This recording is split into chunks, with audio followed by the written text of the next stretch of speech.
Hey, my name is Matt Stohrer and I repair saxophones for a living, and this video was sponsored by you guys, thanks to your donations to the open source saxophone project. This video is a part of a large article on pad work on the open source saxophone project, so I encourage you to read that as well if you're interested in the subject matter here. So today I'd like to talk to you about how to install your adhesive onto the back of your pad prior to installation in the pad cup. Now, your adhesive, in this case, my case, is natural shellac that I've made from a stick, and there's a video I show you about how to do that down in the description. So you've got your shellac or other adhesive, and you've got your pad. And to understand what we're trying to do here, it's helpful to understand what we're going to be doing with this pad, right? So here's a saxophone that I am going to be overhauling pretty soon, and there is, no springs, no nothing on the horn.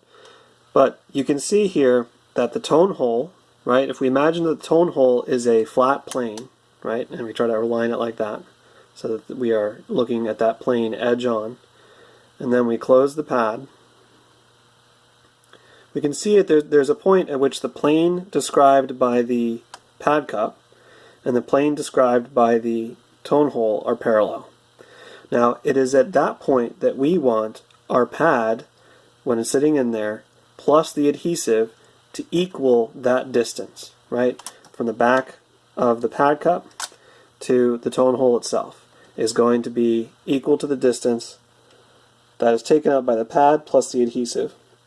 And when you've got these two planes parallel, that means that you're going to have a really clean looking pad. It's going to stick out from the pad cup the same in all sides, but it's also going to mean that the adhesive behind it is even, and it's going to be hitting all around at the same time, all at once, and that's a recipe for long-lasting pad work, and most importantly, that's pad work that is easy to do well.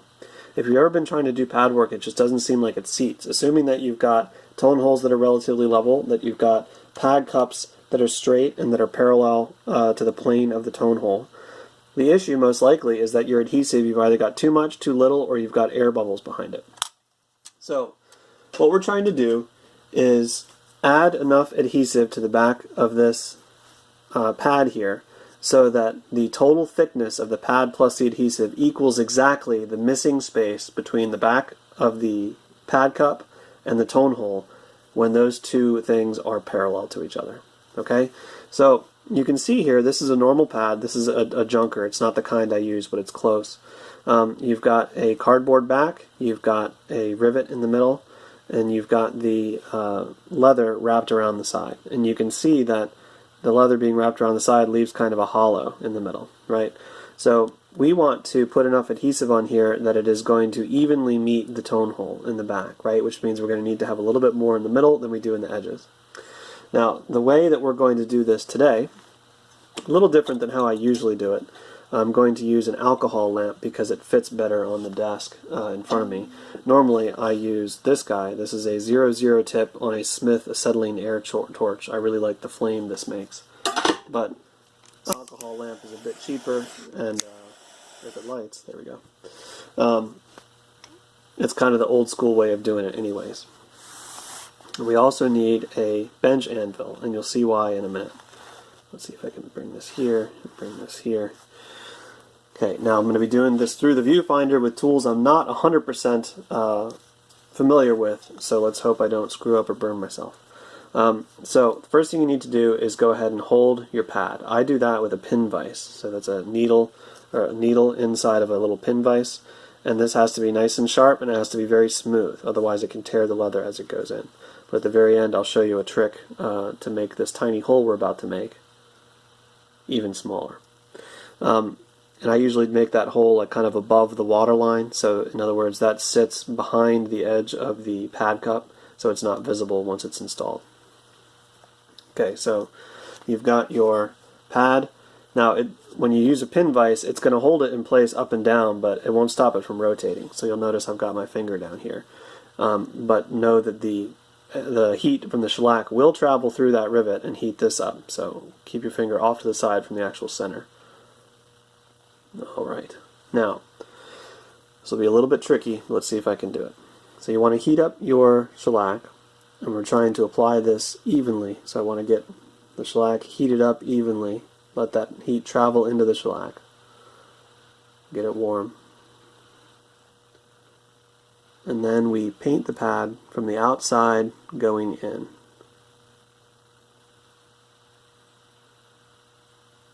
And getting this so that it is exactly where you want it without spilling or making an error can be a little bit tricky. And that'll be something that you just have to learn over time. And I'm doing an okay job of it. But like I said, doing it through the viewfinder is a little tough.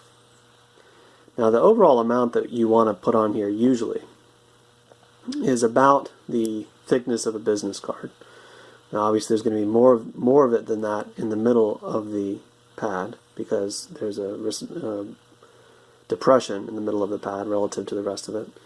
But the overall thickness you're going to be adding is somewhere around the thickness of a business card usually, assuming that your saxophone has the proper geometry. And there's different thicknesses of pads too, so you'll have to select which pad thickness is appropriate, make sure the geometry is appropriate, and then you'll have this job. And making sure the geometry is appropriate on older horns that have been around the block or that have seen previous work where someone is maybe trying to make a pad work that shouldn't work on that horn can be extremely difficult and time consuming. But assuming your horn is in good shape, then this is going to be the job that really is the foundation of your pad work. And if you do it right, makes everything work really, really well. If you do it wrong, it can be extremely frustrating.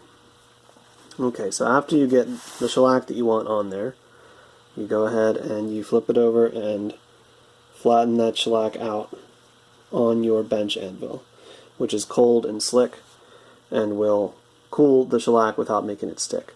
Now I've got an air bubble here, which I don't like, so I am going to take my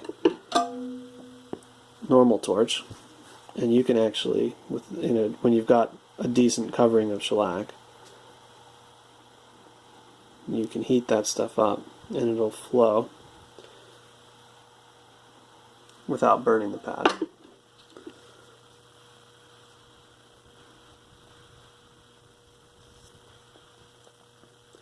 And you end up with something that looks like this. A nice flat bubble-free bed of shellac. So when you install that into the pad and you melt it, it'll flow the extra little bit to the very edge here, and some of it will flow towards the middle because your pad cup is usually arched. And that should give you the overall thickness that you need.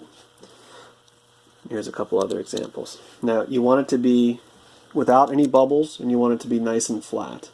The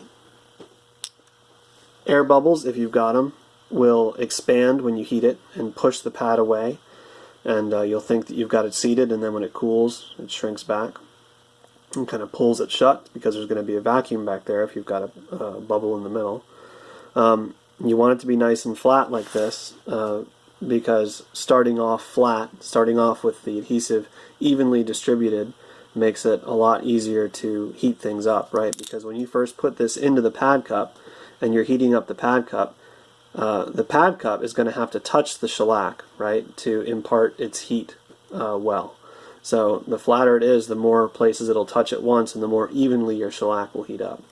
And obviously, how you heat that and so forth is going to be a matter of feel, just like how you get your shellac to melt and how you get it to spread onto your pad cup.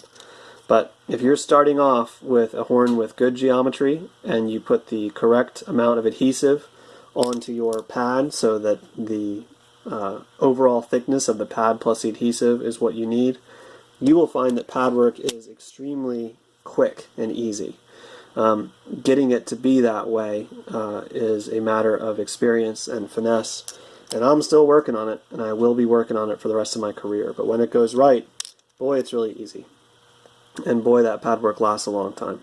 But when it goes wrong, you'll find yourself working against the physical properties of the combination of the pad, shellac, tone hole, key, and it can take a long time, and your results just won't be as good. So if you find yourself to where you've got too much or too little shellac, and by the way, too much will mean that as it's closing on the tone hole, because it's too thick, it'll hit in the back first.